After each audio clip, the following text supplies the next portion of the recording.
क्या नाम है आपका? मेरा नाम सुनील कुमार है। क्या पढ़ाते हैं? मैं जीव विज्ञान पढ़ाता हूँ। जीव विज्ञान, बायोलॉजी। और आप भाई साहब? भौतिक विज्ञान सर। फिजिक्स। तो साइंस वाले सब गुरुजी साथ बैठते हैं? ये बीच में इंग्लिश के हैं, वरना केमिस्ट्री, मैथ्स।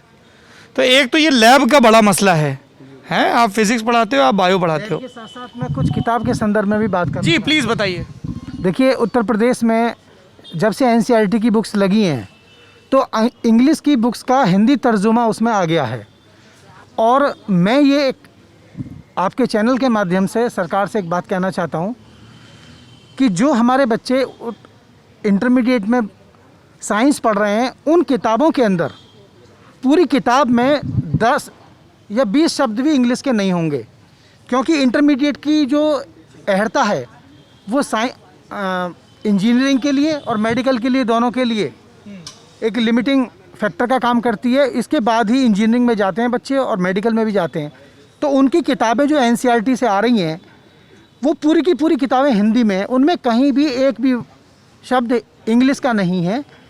तो आप कैसे कल्पना कर सकते हैं कि ये बच्चे मेडिकल में जाके अच्छा परफॉर्म करेंगे या जो पारिभाषिक शब्द हों, टेक्निकल टर्म्स, उनको ब्रैकेट में अंग्रेजी में भी लिखना चाहिए, होना चाहिए।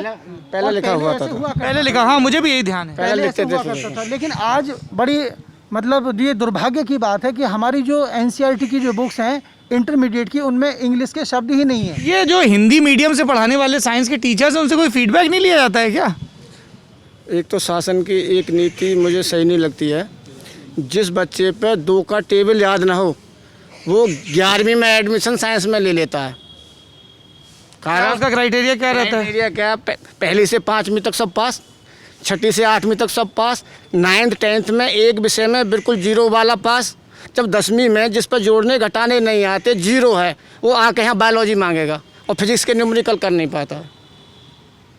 ये सरकार की इस पर ध्यान देना होगा सरकार को। सरकार का क्राइटेरिया सिर्फ ये है कि जो भी बच्चा विद्यालय में आए उसको एडमिशन दिया जाना चाहिए और आगे बढ़ाते रहो, उसको आगे बढ़ाते रहो, चाहे उसको जिस पर जोड़ फेल कर। वो अच्छा, कैसे काम करेगा? जोड़ने घटाने नहीं आता। क्या कह रहे हैं जी? 8वीं तक तो कोई फेल होना ही नहीं है, चाहे उस पर कुछ भी आता है या नहीं आता हो।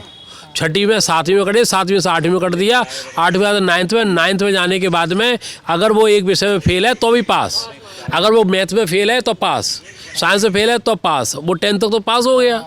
अब बताइए आगे चल करके उसने मैथ ले लिया या साइंस ले ली तो हम उसको क्या पढ़ाएंगे? उसको पढ़ा ही नहीं पाएंगे कुछ के लिए। ये तो नहीं, आपकी बड़ी जेन्युइन समस्या है। फिजिक्स पढ़ेगा, फिजिक्स पे उस पर एक न्यूमेरिकल नहीं आता, जोड़ने घटाने नहीं आते, पढ़ा लो फिजिक्स, क्या पढ़ाओगे उसे? हमारी समस्या तो अंत नहीं है, हमारे समस्याओं को तो अंत नहीं है। गरीब घरों से बच्चे आते हैं, उनके पास टाइम भी नहीं है पढ़ने का।